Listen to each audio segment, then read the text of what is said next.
Mana yangi o'ragichimizni, dasturxon o'ragichimizni obzori. Buni mana bunaqangi to'rttala tarafi ham zamok ochiladi. Nima qo'yganmiz?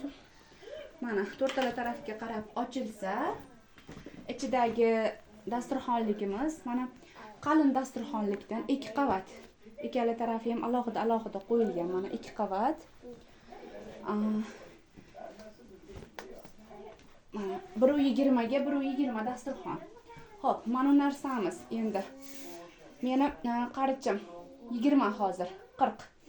Ya'ni 40 santlik, diagonali 40 santlik tog'oralar uchun bag'iga mana bunaqasiga 50 roq, ichi ko'p mana tog'ora, 50 tog'oralar ichiga oladi, bemalol. Mana bunaqangi ichiligini o'rab olib turib, desiga mana misol uchun kattaroq tog'ora, menda tog'ora yo'qligi uchun o'sha pechni listini qo'yib ko'rsatdim. Tog'oralar ustiga ham doq qilib o'rab olsa bo'laveradigan. Mana endi qadimiz. Hop.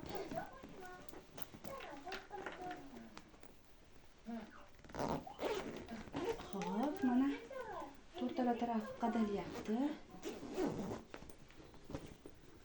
Zamok oxirigacha mana qatib ishlanadi. Zamonaviy onaxonlarimiz, ayollarimiz uchun bu katta anaqangi to'ylar, marosimlarga katta tog'oralar qilib borishga chiroyli uslubda ishlandi. Buni kichikroq hajmlarda ham qilamiz, xudo xolasa. Hozircha men mana shu variantini tayyorladim. Bo'ldi.